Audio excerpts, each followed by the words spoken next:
সঙ্গীত শিল্পী আমাদের বাবুল ভাই অসাধারণ গান গায়। এনার এখানে আসলে এনার পরিবেশন না দেখলে আমি কখনোই আসলে বুঝতে পারতাম না। আল্লাহ অসাধারণ একটা কণ্ঠ দিয়েছেন।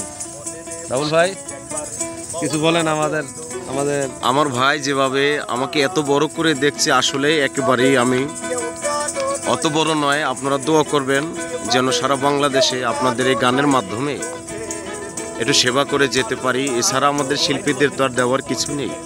এবং ভাইয়ের জন্য দোয়া করবেন, ভাই ভালো মনের একজন মানুষ, এই আশা রাখি। আপনারা সবাই ভালো থাকেন, সুস্থ থাকেন।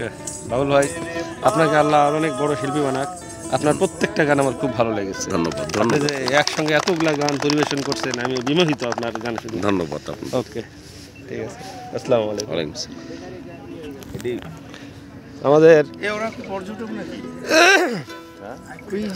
আমাদের ট্যুর সদস্য আমাদের জনতা ব্যাংক পীরগঞ্জ শাখা। মিথ্যা কথা কইলে মুই দেখবে না। সটিবাড়ি শাখার সিনিয়র অফিসার আমাদের আবু সাইম ভাই আমাদের চর তুফানিয়ার ট্যুর সম্পর্কে আপনার কাছে কিছু জানতে চাচ্ছি। কে আছে যে আমি তো তার সম্বোধন না করলে হবে না? কি ওটা ইয়ে করতে? কেউ না, আমি ভিডিও। ও আচ্ছা, আমি বলবো সেইটা। হ্যাঁ। ও আচ্ছা আচ্ছা।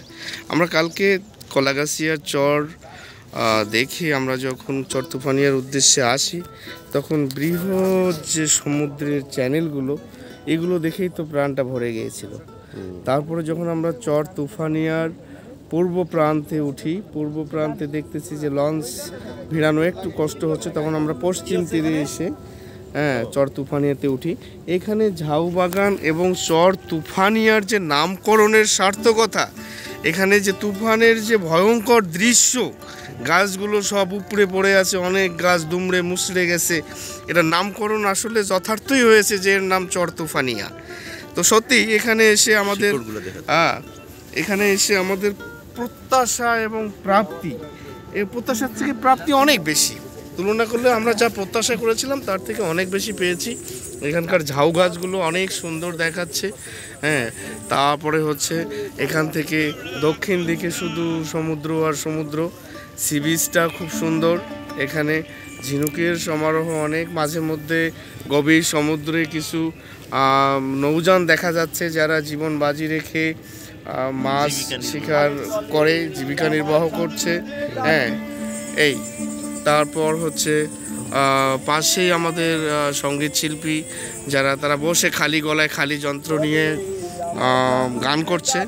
যাক, সব মিলে একটা মুগ্ধকর পরিবেশ। আমরা খুব ভালো একটা আমার একটা প্রশ্ন, আপনি তো বাংলাদেশের অনেক জায়গা অবলোকন করছেন, যেমন সেন্ট মার্টিন গেছেন। সেন্ট মার্টিন থেকে এখানকার ফিলটা কেমন? না, সেন্ট মার্টিনের ফিল তো অবশ্যই একরকম, এখানকার ফিল এক রকম। আমি তুলনা করবো না যে সেন্ট মার্টিন বেশি ভালো, তারপরে চর তুফানিয়া বেশি খারাপ বেশি ভালো, এটা বলবো না। তবে সব মিলে আমি যেটা বলবো, সেন্ট মার্টিন যেমন একটা আন্তর্জাতিক পর্যটন কেন্দ্র, সেখানকার ভিউ যেমন সুন্দর, পাশাপাশি এই যে চর তুফানি, এগুলোর নাম অনেকে জানে না, কিন্তু ছোট পরিসরে হলেও আমরা যারা দেশের অভ্যন্তরে তারা খুব কম সংখ্যকে এসে দেখে এটা মনে হয়েছে যে এখানকার সৌন্দর্যটা উপভোগ করার মতো এবং কোনো অংশে কম না। যেমন ওটা একটা প্রবাল দ্বীপ, সেন্ট মার্টিন হচ্ছে একটা প্রবাল দ্বীপ, কিন্তু এটা প্রবাল দ্বীপ না, এটা একটা অনেকটা চরের মতো। কিন্তু সৌন্দর্যের কোনো কমতি নাই। ওকে সাইম ভাই, আসলে এই সম্পূর্ণ চর তুফানিয়াটা ঘুরে দেখাইতে গেলে এই সংক্ষিপ্ত সময় হবে না, অনেক সময়ের প্রয়োজন আছে। এখানে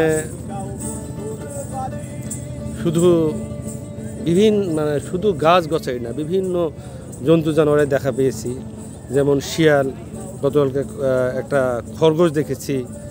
আবার নদীতে একটা একদম ছোট আকারের একটা কুমিরের দেখা গেছে। বিভিন্ন জেলে মাছ শিকার করতেছে, ইলিশ মাছ, চিংড়ি মাছ, বিশেষ করে চিংড়ির প্রবণতাটা এখানে অনেক বেশি দেখা গেছে। তো যাই হোক, ভিডিওটা তো দীর্ঘ না করি, আমি একটু আমাদের সদস্যদের সঙ্গে একটু সঙ্গীত পরিবেশনা অবলোকন করি।